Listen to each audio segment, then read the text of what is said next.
Bonjour à tous, jour 8 du défi abondance aujourd'hui et le thème c'est mon attitude face aux riches.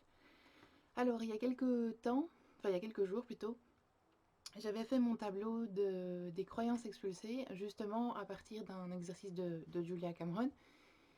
Et une des phrases de Julia Cameron c'est les personnes riches sont pour moi trois petits points ou quelque chose comme ça. Mais bref, je me souviens avoir identifié à ce moment-là que j'avais une attitude plutôt, comment dire, retirée, c'est-à-dire qu'en fait je me sentais vraiment toute petite, à l'écart. Les personnes riches pour moi sont des personnes qui sont hors d'atteinte, qui sont pas dans mon milieu, qui sont pour moi à un niveau, on va dire, supérieur en tout cas. Et je m'étais dessinée dans la petite fenêtre ce jour-là comme une personne toute petite par rapport aux personnes riches que j'avais représentées très grandes. Et eh bien j'ai voulu refaire cet exercice-là. Donc j'ai fait un zoom en fait de, ce, de cette situation et j'ai travaillé tout autour de cette représentation en écrivant spontanément ce qui me venait. Alors, je vous avais parlé aussi des cartes Iridia.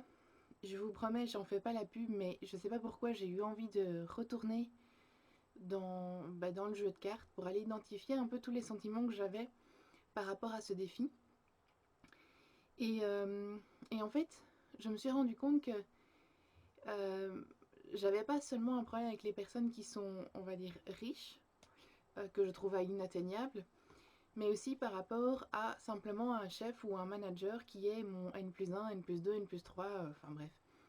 Pourtant, je vous dis, j'ai dans mon, dans mon expérience professionnelle, je me suis souvent retrouvée devant des personnes assez haut placées dans la société, mais j'avais toujours ce sentiment d'être aussi une personne toute petite.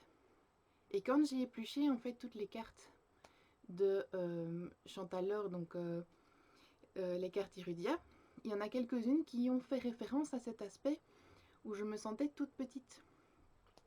Euh, et du coup, pour écrire, eh bien, il y a comme quelque chose qui s'est déclenché très rapidement et qui a fait vraiment un parallélisme avec aussi ce côté où quand je suis devant un manager qui est haut dans la hiérarchie, je me sens aussi très très petite. Parce que pour moi, il est aussi riche, enfin riche en compétences, riche parce qu'il a sûrement un plus grand salaire aussi, mais il est riche parce que pour moi, il est au-dessus. Et donc j'avais de nouveau cette impression de rapport de force, petite, grand. Et il y a plusieurs cartes qui sont sorties qui avaient vraiment de l'importance pour moi. Et notamment, eh bien celle-ci, qui est une carte où on voit que eh bien on porte des masques. Et notamment moi en fait, je portais le masque du souriant bonhomme, hop, là, en général. Mais qu'en fait, eh bien oui, c'est aussi un masque, pardon. Mais j'avais souvent cette sensation d'être aussi fort triste. Et donc, je ressentais souvent ce sentiment de tristesse au fond de moi et que je portais un masque de manière générale, oh là, ici, de manière générale ici, de souriante personne au travail. Alors la deuxième carte a fait référence à ce que j'ai vécu il y a maintenant 7 ou 8 mois au travail où je me sentais avoir donné mon cœur et avoir un cœur complètement blessé, beaucoup de tristesse et tous les gens autour de moi qui étaient tous ces managers qui finalement étaient contents de me voir partir, qui étaient en colère de ce que j'avais de ce que j'avais fait, non, pas de ce que j'avais fait, mais de finalement de ce que j'avais développé sans aucun plan négatif ni quoi que ce soit, mais j'avais mis en place des choses et ça a révélé certaines choses, ce qui n'a pas plu visiblement. Donc quand je suis partie, on m'a dit que j'étais le fusible qu'il fallait qu'il saute. Donc voilà, ça m'a fait beaucoup de mal parce que je m'étais donné vraiment à fond. Et alors le sentiment que j'avais surtout, c'était aussi ce sentiment-là, donc être la personne qui est... attendez, hop, la personne qui, parmi tous ces grands managers, était toute petite. Enfin, décidément, j'arrive pas à m'en débarrasser de cette lampe, cette lumière. Voilà, donc c'est... voilà, vous voyez ici un petit être qui se replie sur lui-même avec tous les gens qui sont des managers pour moi et qui passent à côté comme s'ils étaient enfin que j'étais devenue invisible. Donc ça c'est le sentiment que j'avais aussi. Un sentiment aussi que j'ai beaucoup eu aussi, c'était ce sentiment-là où j'avais envie de monter, je voulais pas descendre, je savais plus trop par où aller dans ma carrière. Et voilà, ça c'est aussi quelque chose qui m'a permis d'écrire. Et alors la toute dernière image a été vraiment la plus frappante, choquante, ou en tout cas qui m'a parlé le plus. C'est celle-ci, où en fait, ce qu'on peut voir, c'est que on a une très belle plante ici au milieu, et tout plein de plantes qui sont en fait, eh bien, en fait à côté, qui sont toutes sèches et qui sont toutes grises en fait, qui manquent de couleur. Et ici, en fait, dans cette image, qui m'a beaucoup frappée, c'est cette importance, exactement comme moi je la représentais sur ma feuille, c'est-à-dire l'importance du manager qui, lui, avait réussi à fleurir, euh, qui avait l'air d'avoir une position haute et colorée, on va dire, par rapport à moi, qui était tout effacé ici, sur le côté, sans couleur, enfin sans couleur. Ça, c'est ce que j'avais moi l'impression, c'est que c'est pas parce que j'avais un beau costume ou un beau sourire que j'avais à l'intérieur, moi, de la vie. Donc c'était vraiment ce sentiment. Donc en fait, ça, la belle plante ici, c'était le manager ou le riche. Et là, c'était la belle plante, enfin c'était moi ici à côté, toute sèche, sans aucune vie à l'intérieur. Voilà, donc ça c'était pour les cartes Irudia, et ça m'a vraiment permis d'écrire spontanément sur ma feuille, et je vais vous montrer en fait ce que ça donne. Alors voilà ce que ça donne dans mon journal. Alors j'ai floué en fait l'extérieur parce que c'est vraiment très personnel, mais vous voyez en fait que je portais un costume, donc ma petite robe rouge. J'étais pas très bien. Et mon attitude par rapport au riche ou au manager qui se trouve là, c'est que lui, il est à l'aise, moi je le suis pas. Je porte un costume alors que lui n'en a pas. Il est vraiment hyper dans son rôle ou peut-être dans son authenticité. Moi je le suis pas, donc je porte mon costume, même si j'adore ma petite robe rouge, mais soit c'est vraiment l'aspect du costume ou en tout cas du masque qu'on a vu tantôt sur la carte Irudia. Et le fait est que du coup, bah, ça m'a permis de vraiment discuter, enfin de vraiment parler, de vraiment sortir toute cette impression que je me sens justement, voilà, je suis vide, qui est typiquement le mot que j'ai ressenti quand bah, j'ai vu toutes ces cartes et quand je me revois dans cette position de petitesse, d'insignifiance par rapport aux riches ou par rapport à un manager.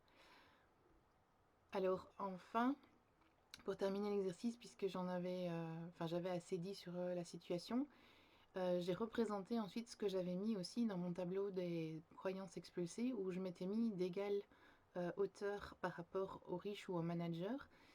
Et ce qui était marrant, c'est que du coup, en fait, naturellement, j'ai été poser des diamants chacun à l'intérieur de chacun. Je suis toujours avec ma jolie robe, mais ici, elle a un sens vraiment positif parce que j'aime ma jolie robe. Je suis heureuse, je me sens en fait à égale valeur de la personne. Et vous voyez que non seulement je suis à même valeur, enfin à même hauteur, on a tous les deux un diamant qui est propre à chacun mais qui a de la même taille. Et en fait, je me suis rendu compte quand j'ai écrit à la page précédente tout ce que j'avais à écrire par rapport aux cartes Echudia et au dessin que j'avais fait aussi, et bien que finalement, en fait, le sentiment c'était que je suis égale, enfin, je suis à l'égal de l'autre à partir du moment où je reconnais ma propre valeur.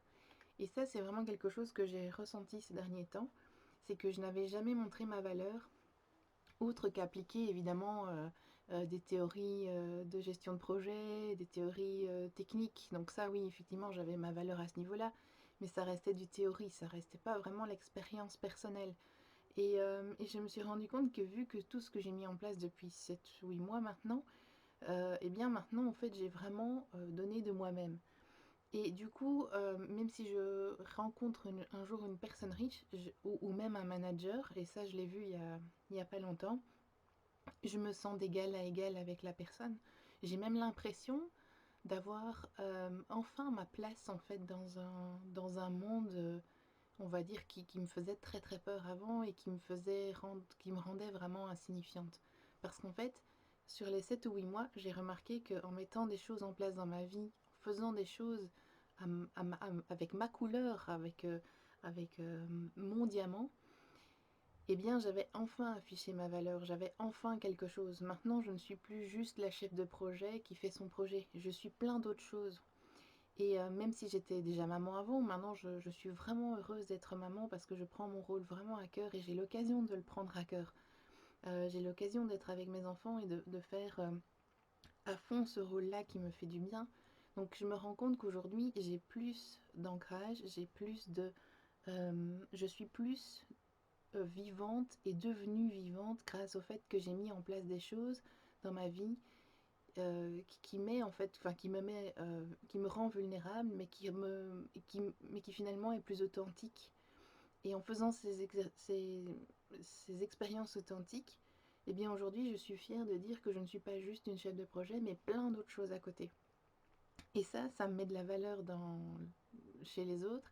Je regarde d'ailleurs dans le dessin, je regarde l'autre dans les yeux, tandis qu'avant, j'ai toujours eu du mal à regarder les gens dans les yeux. C'est quelque chose que j'avais vraiment du mal parce que je ne me sentais pas authentique moi-même.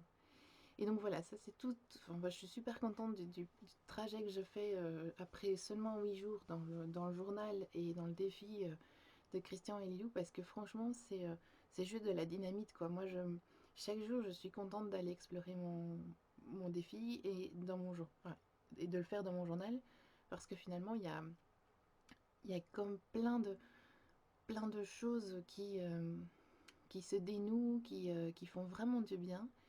Et je pense que ça n'est que le début d'un réel changement dans ma vie. Donc voilà, c'est tout ce que j'avais à vous partager aujourd'hui. Je vous souhaite un bon dimanche et on se retrouve demain pour un autre défi. Au revoir.